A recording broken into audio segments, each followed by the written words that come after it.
It's sitting in your driveway right now, slowly draining your wealth while you sleep. According to a 2023 study by the Federal Reserve, the average American household spends more on transportation than they do on food, healthcare, or entertainment combined.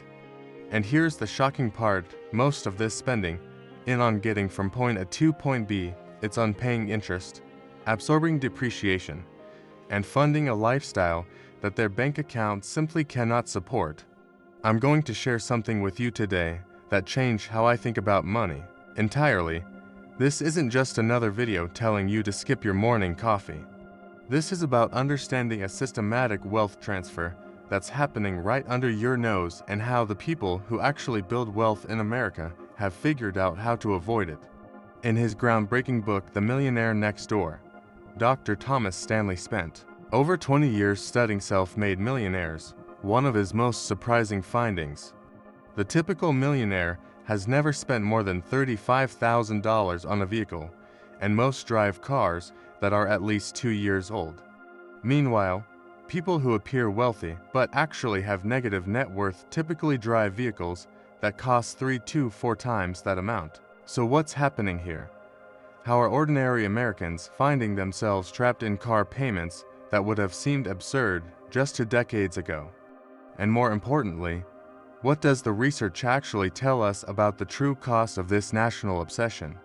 Let's dig into the numbers, the psychology, and the strategies that can help you break free from what I call the automotive wealth trap. Let's establish some baseline facts here, because the numbers have changed dramatically in recent years. According to Experience State of the Automotive Finance Market Report from late 2023, the average monthly payment for a new vehicle has reached approximately $726. For used vehicles, the average payment sits around $533 per month. These aren't payments for luxury vehicles or exotic sports cars. These are averages that include economy sedans and base model SUVs. Now, Cox Automotive reports that the average transaction price for a new vehicle crossed the $48,000 threshold in 2023. To put this in perspective, the Bureau of Labor Statistics shows that median household income in America is approximately $74,580 before taxes. After federal and state taxes, most households are taking home somewhere between $55,000 and $60,000. Do the math with me here. If someone is paying $726 per month for their vehicle, that's $8,712 per year. Roughly 15% of their after-tax income going solely to the car payment. Add insurance, fuel, and maintenance, and that percentage can easily climb to 25% or even 30% of take-home pay. The financial planning community has long advocated for what's called the 10th of April 20 rule. Put 20% down on your vehicle, finance it for no more than 4 years, and ensure your total transportation costs don't exceed 10% of your gross income. By this standard, someone earning the median household income should be spending no more than $620 per month on all transportation costs, including the payment, insurance, gas, and maintenance combined. Yet according to data from the Consumer Financial Protection Bureau, approximately 43% of new car loans now extend beyond 72 months. The average loan term has stretched to 69.4 months for new vehicles and 67.7 months for used vehicles. Some lenders are now offering 84-month and even 96-month financing options. In his book, The Psychology of Money, Morgan Housel writes about how financial decisions are rarely purely mathematical. They're driven by personal history, ego, fear, and social pressure. When it comes to cars, this observation is particularly profound. Americans have been conditioned to view their vehicle as an extension of their identity rather than as a tool for transportation. So, how are people managing these payments? Let me walk you through the mechanics of what's actually happening behind the scenes. Extended loan terms. The payment illusion. The primary mechanism making these payments work is extended loan terms. Let's use a concrete example with accurate numbers. A buyer purchases a $50,000 truck. If they finance this over 48 months at a 7.5% interest rate, which is close to the current average according to Bankrate, their monthly payment would be approximately $1,209. That same truck financed over 84 months at the same rate. The payment drops to $747 per month. The monthly number feels manageable, but here's the truth that dealerships hope you won't calculate. Over the 48-month loan, you'd pay approximately $8,045 in interest. Over the 84-month loan, that interest jumps to approximately $12,745, an additional $4,700 just for the privilege of lower monthly payments. But the interest isn't even the biggest problem. The real danger is depreciation versus loan balance. According to research from Edmunds, the average new vehicle loses approximately 23% of its value in the first year alone. By year 5, that vehicle has typically lost 60% of its original value. Here's what this means in practical terms.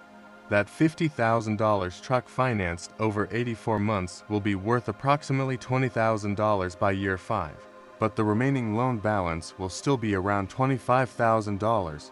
The buyer is now in what the industry calls negative equity, owing significantly more than the vehicle is worth. The negative equity cycle.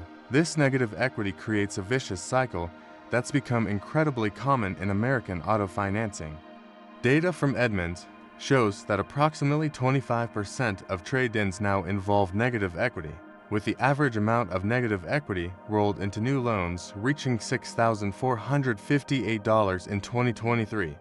This means a significant portion of buyers aren't just financing their new vehicle, they're still paying for vehicles they no longer own.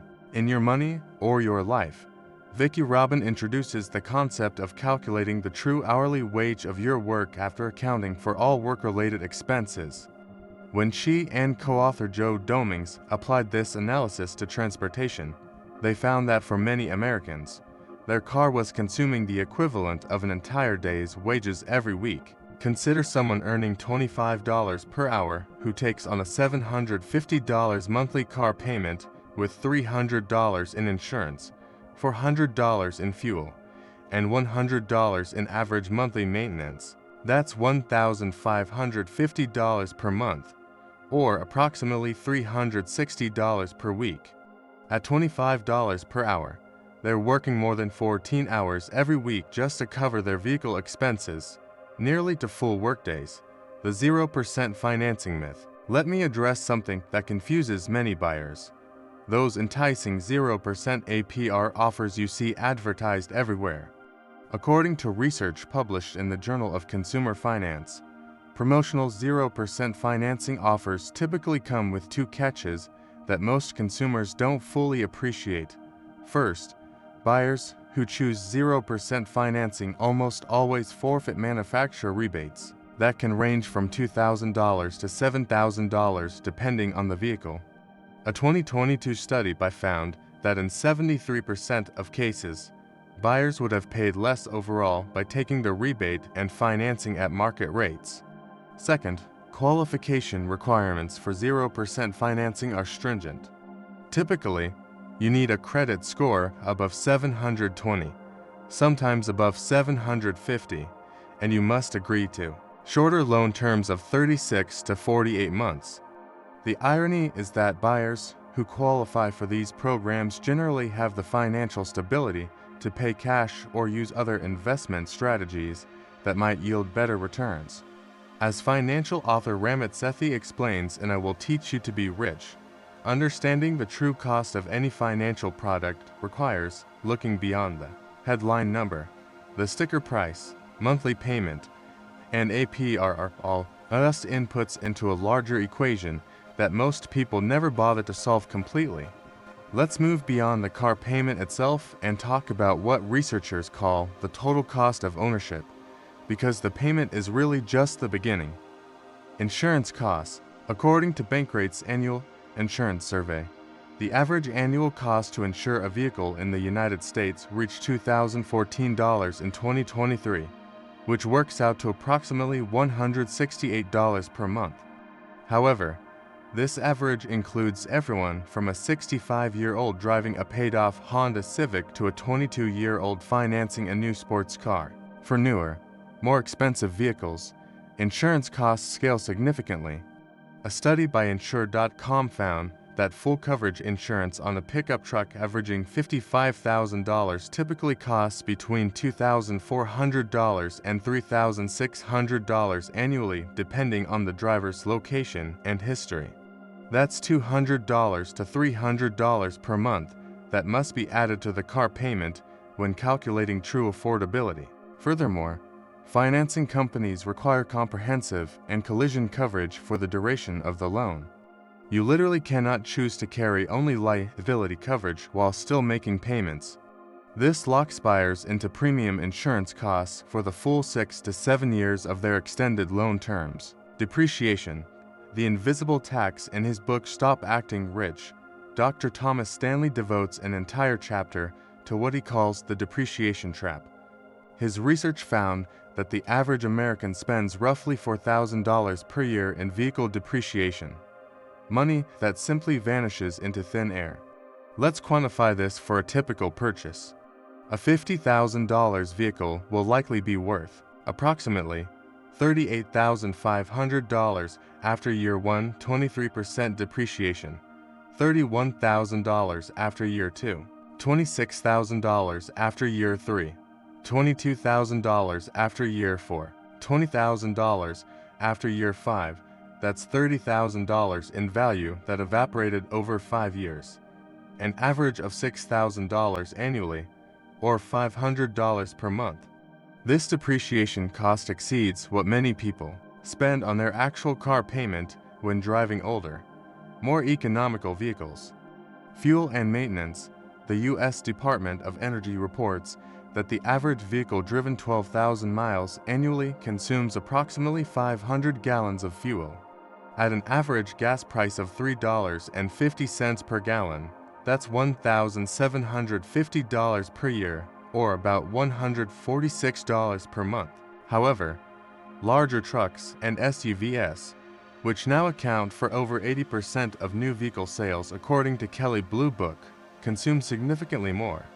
A full-size pickup averaging 17 miles per gallon on a 12,000-mile annual driving schedule consumes approximately 706 gallons, pushing fuel costs above $2,470 annually or $206 monthly. Maintenance costs follow a similar pattern. AAES annual driving cost study found that the average maintenance cost for a new vehicle is approximately 9 cents per mile, or about $1,080 annually for the average driver. For trucks and SUVs, this figure increases to roughly 12 cents per mile, or $1,440 annually. But here's what catches many owners off guard. These averages assume normal wear and tear, major repairs, a transmission rebuild, engine work, or advanced computer system failures can cost $3,000 to $8,000 for modern vehicles. According to Repairable, the average cost for a transmission replacement on a full-size truck now exceeds $5,800. The complete picture. Let me put this all together with a comprehensive 7-year cost analysis for our $50,000 truck example. Total loan payments 84 months at 7.5%, $62,745. Insurance, 7 years at $250 month, $21,000. Fuel, 7 years at $206 month, $17,300. Maintenance and repairs, 7 years, $14,000. Total 7-year cost, $115,049 at the end of those 7 years. The vehicle will be worth approximately $12,000 if maintained well. The effective cost of transportation, over $14,700 per year, or more than $1,225 per month. And that's assuming everything goes well with no major mechanical failures or accidents. Now let's talk about what might be the most important number in personal finance: opportunity costs. This is what you give up by choosing one option over another. In The Simple Path to Wealth, J.L. Collins makes a compelling argument that every dollar has potential. When you spend a dollar on something that depreciates, you're not just losing that dollar, you're losing every future dollar that original dollar could have become through compound growth. Let's apply this principle to our vehicle scenario. The difference between driving a reliable $15,000 used car and financing a $50,000 truck is enormous when viewed through the lens of opportunity cost. Scenario A: the $50,000 truck beer pays $747 per month for 84 months, plus higher insurance, fuel, and maintenance. Total monthly transportation cost, approximately $1,225. Scenario B: a beer purchases a $15,000 three-year-old reliable sedan with cash saved from a previous period, or finances it over 36 months at approximately $450 per month. Their total monthly transportation cost, including lower insurance, better fuel economy, and reduced maintenance, approximately $650.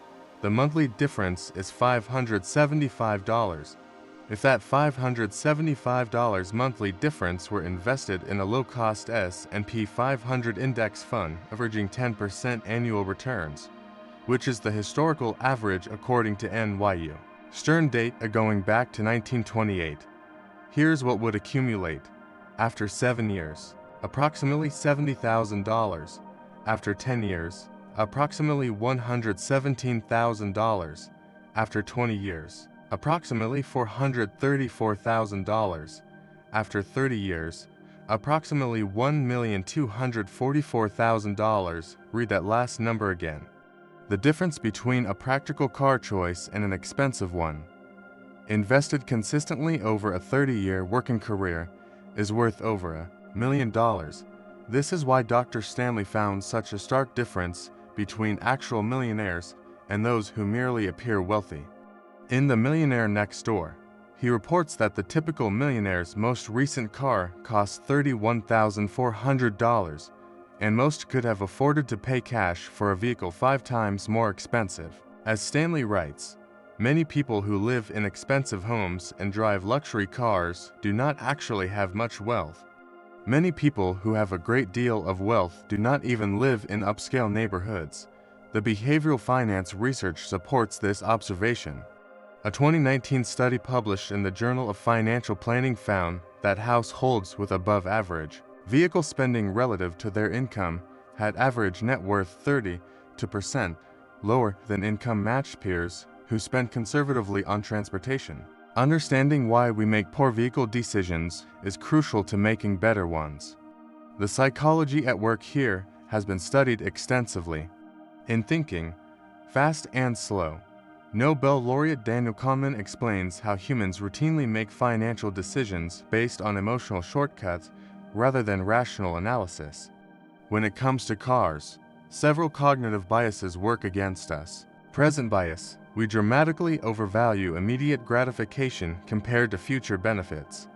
The feeling of driving a new truck today outweighs the abstract concept of retirement security decades from now.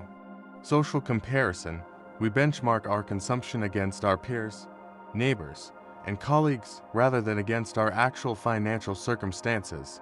When everyone in the office parking lot drives a late model SUV, a practical sedan feels like an admission of failure. Anchoring: dealerships masterfully use anchoring by first presenting monthly payments for expensive options, making slightly lower payments seem reasonable by comparison, even when those payments would still be financially destructive. The focusing illusion. Kahneman famously wrote, "Nothing in life is as important as you think it is when you are thinking about it." When shopping for a car, every feature seems essential.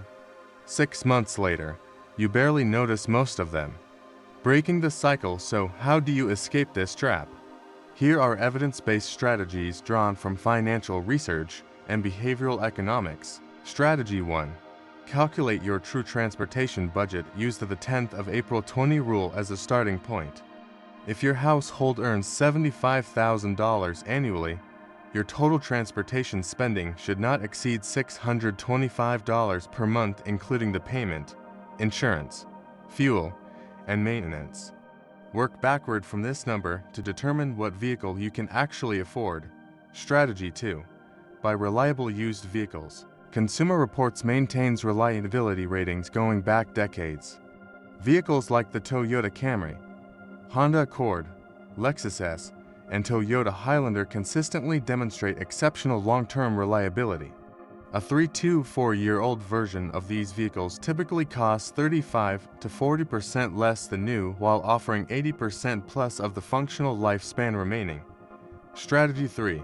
Pay cash when possible. This isn't always realistic, but research published in the Journal of Consumer Research found that paying cash for purchases creates payment pain that naturally regulates spending. When you must hand over actual dollars, you become much more realistic about what you need versus what you want.